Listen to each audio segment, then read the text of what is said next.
Iris pour Invisible Realistic Image Tracers est un article qui étudie une forme d'attaque étonnamment simple contre les systèmes de vision. Perturbation physique qui reste souvent imperceptible pour un humain, mais qui déstabilise fortement les capteurs et les réseaux neuronaux. Les auteurs partent d'un constat. L'imagerie computationnelle moderne exploite de plus en plus des indices au-delà de la perception humaine, comme des réflexions en proche infrarouge, des effets temporels liés aux capteurs, de la diffusion ou d'autres signaux dépendant du matériel. Cet écart entre ce que l'on voit et ce que la caméra mesure ouvre une surface d'attaque nouvelle. Un adversaire peut alors introduire des modifications qui semblent inoffensives à l'œil nu, tout en poussant un modèle de vision à se tromper. Contrairement aux attaques adversariales numériques classiques qui nécessitent gradient, optimisation ou entraînement ciblé sur un modèle.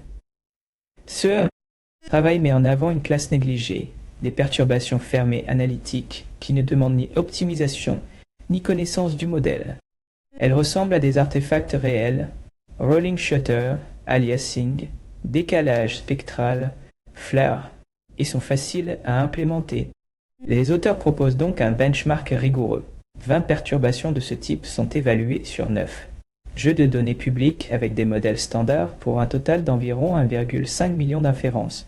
Le résultat marquant est que de simples opérateurs de traitement du signal peuvent provoquer des erreurs massives, allant jusqu'à environ 96% de mauvaise classification dans certains cas, sans aucun ajustement spécifique.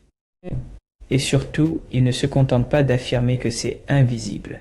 Ils mesurent explicitement la visibilité avec un critère perceptuel standard, delta E76, et pose le sujet dans une perspective responsable où la robustesse doit être analysée en même temps que l'imperceptibilité humaine.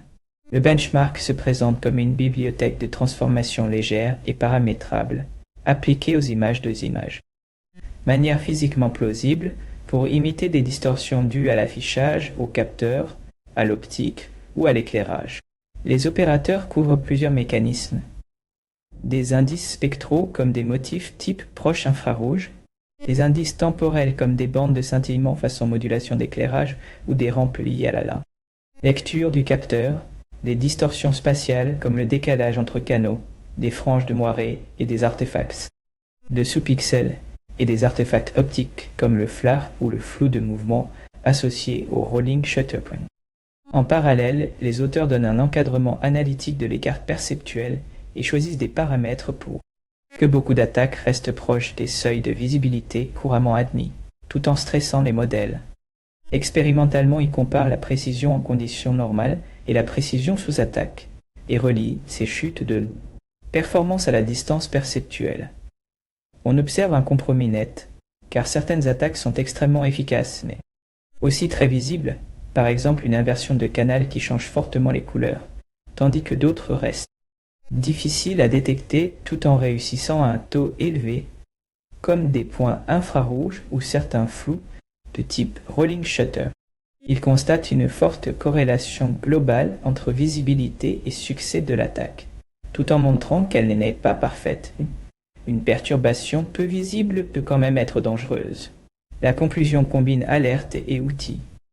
Même sans optimisation, des perturbations juste physiques peuvent dégrader de façon fiable les modèles modernes en exploitant des hypothèses structurelles comme le démosaïsage ou l'aliasing et comme certaines sources existent déjà dans le monde réel, éclairage, PUDOM, émission de dispositifs, etc. La défense doit intégrer des choix au niveau capteur et pipeline, pas seulement au niveau du modèle.